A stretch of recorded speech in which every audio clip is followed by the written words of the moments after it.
Hello everyone. இன்னைக்கு வந்து பாசிப்பயிறு குழம்பு மைசூர் ஸ்டைல்ல பண்றது எப்படின்னு பார்க்கலாம். நான் பாசிப்பயிறு ஊற வச்சிருக்கேன். இது வந்து காலையில ஒரு 11 o'clock நான் அந்த மாதிரி ஊற வச்சேன்.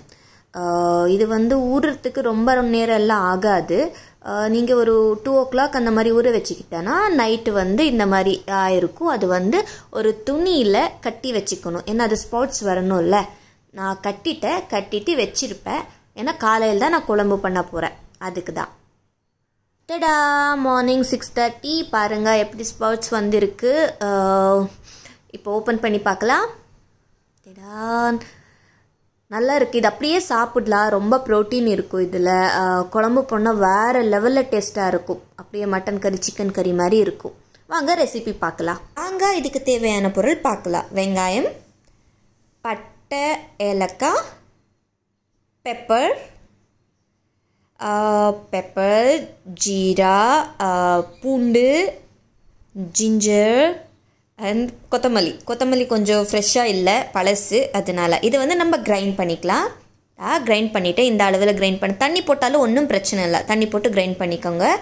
குக்கர் வச்சுட்டு, இது குக்கரில் பண்ணால் நல்லாயிருக்கும்.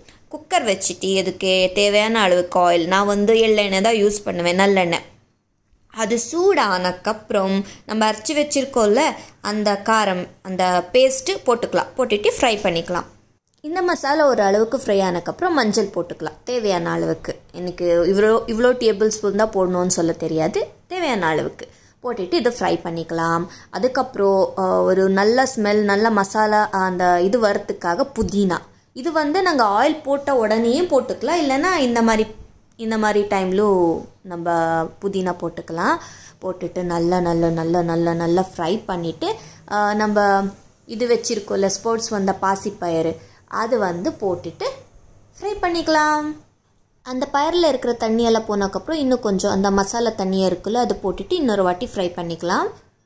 இந்த தண்ணியும் வந்து இன்னும் ட்ரை ஆகிற வரைக்கும் நாங்கள் நெக்ஸ்ட்டு பேஸ்ட்டுக்கு என்ன தேவையோ அதை ரெடி பண்ணிக்கலாம்.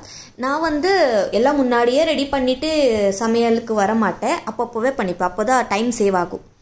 நெக்ஸ்ட்டு பேஸ்ட்டுக்கு தேவையானது தேங்காய், கஸ்கஸ், அதுக்கு தமிழில் என்ன சொல்லுவாங்க தெரியலையே, அது பார்த்தா தெரியுதுல்ல.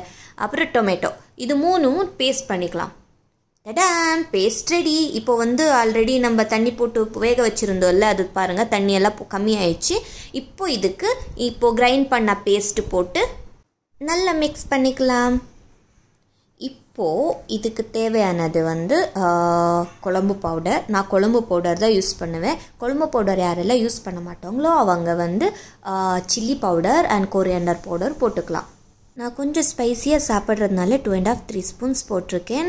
நீங்கள் உங்களுக்கு எப்படி தேவையோ அந்த அளவுக்கு நீங்கள் போட்டுக்கோங்க. ப்ளஸ் இதுக்கு தேவையான அளவுக்கு தண்ணி போட்டுக்கணும். இதில் தேங்காய் இருக்கிறதுனால வெந்தக்கப்புறம் திக்காக வரும். நீங்கள் அது பார்த்து பண்ணிக்கோங்க. நான் இப்போ உப்பெல்லாம் கரெக்டாக சேர்த்துட்டு லிட் போட போகிறேன். போட்டுட்டு 2 விசில்ஸ் போதும், ஏன்னா இது சீக்கிரமாக வெந்துடும். 2 விசில்ஸ் ஆயிடுச்சு. டடான், ஆவி பறக்க குழம்பு நிஜமாகவே ரொம்ப நல்லா இருக்குங்க. இது வந்து தோசை, இட்லி, ரைஸுக்கெல்லாம் வேறு லெவல் மசாலா குழம்பு ரொம்ப நல்லாயிருக்கு. எனக்கு ரொம்ப பிடிக்கும் அண்ட் ஹெல்த்தி. ட்ரை பண்ணுங்கள். தேங்க்யூ.